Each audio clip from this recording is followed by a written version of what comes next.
मोहम्मद बिन कासिम आए हिंदुस्तान पे राजा दहर के मुकाबले में। नौजवान मेरी तरफ देखे और सही होके बैठे, खासे सही होके बैठे, तकरीर नहीं कर रहा, जज्बात का, मेरे जज्बात सुने, दिल के फपूले जल रहे हैं सीने के दाग से।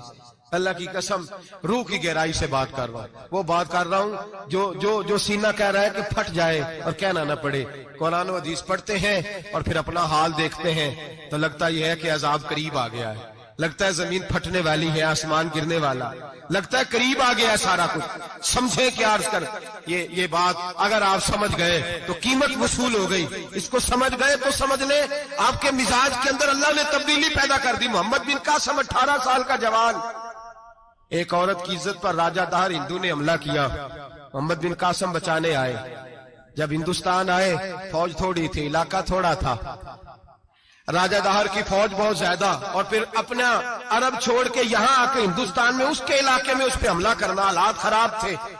मोहम्मद बिन कासिम परेशान है। एक बुजुर्ग ने देखा, कहने लगे परेशान क्यों हो? कहने लगा सोचता हूँ इलाका भी उसका, फौज भी उसकी, मेरे फौजियों को तो रस्तों का भी नहीं पता, कैसे जंग करेंगे, किधर से आएंगे, और फिर हमें जुबान भी नहीं आती, कैसे काम होगा, डर रहा हूं। 2-4 दिन गुजरे तो मोहम्मद बिन कासिम अशाश बशाश हो गए। वो बुजुर्ग कहने लगे खैर है, बड़े मुतमईन हो गए हो? कहने लगे बस राजा दहर हमसे मुकाबला नहीं कर सकता, राजा दहर हमारे मुकाबले में खड़ा नहीं हो सकता, वो गिरा के गिरा, वो लड़खड़ाया के लड़खड़ाया, रेजा रेजा हो जाएगा। आपको कैसे खुशखबरी मिल गई? कहने लगे मुझे पता चला है कि राजा दहर जहन का गंदा है, वो तो चचा की बेटी को नहीं छोड़ता, मामू की बेटी को नहीं छोड़ता, खाला की बेटी को गंदी नजर से देखता है। जिसका जहन गंदा होता है वो किसी का मुकाबला नहीं कर सकता, हमें फतह होगी, फतह, वो गिरेगा। वो बुजुर्ग कहते हैं मैं समझ गया कि वाकई से फतह होगी। आज कश्मीर क्यों आजाद नहीं हो रहा, फलस्तीन में आग क्यों लगी हुई है? मुसलमान जब तक जहन का गंदा है, कमजोर है, जब तक जहन का नापाक है, कमजोर है। हजरत साद बिन अबी वकास रदी अल्लाह ताला अन्हु फरमाया करते थे, अल्लाह मुसलमान की मदद उतनी देर तक करता रहता है जितनी देर तक मुसलमान का जहन साफ रहता है, किरदार पाक रहता है। आग इसलिए मुआशरे में लगी है। नौजवानों तुम कहते हो कामयाबियां नहीं मिलती, उसे कैसे कामयाबी मिल सकती है जिसका जहन ही साफ नहीं?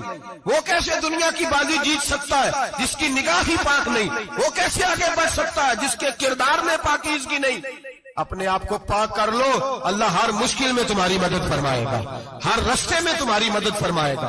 और मैंने कहा जब आदमी नापाक होता है तो रब करीम उससे इबादत की लज्जत छीन लेता है, और अल्लाह की सबसे बड़ी सजा ये है कि किसी को सजदा न लंबा करना दे।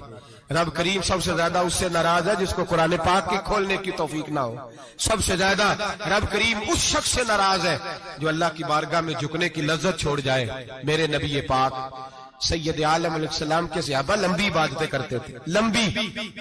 किसी ने कहा था रूम के बादशाह थे कि ये मुसलमान फाते क्यों हो जाते हैं? तो उसने कहा मैंने मौला अली के जमाने में जासूसी कराई थी, पता किया था कि हर मैदान में कामयाब क्यों होते हैं। तो कहते मैंने देखा ये दिन के मुजाहिद होते हैं पर रात के आबिद होते हैं, सारी रात इबादतें करते हैं। फरमाया रात को जब अपने रब को राजी कर लेते हैं तो सवेरे खुदाई ताकतें इनके साथ हो जाती है। हम कहते हैं हमारी चालाकी से कामयाबी होगी, हम बड़े तेज हैं, हमारी हिकमत अमली से कामयाबी, सियासत से कामयाबी।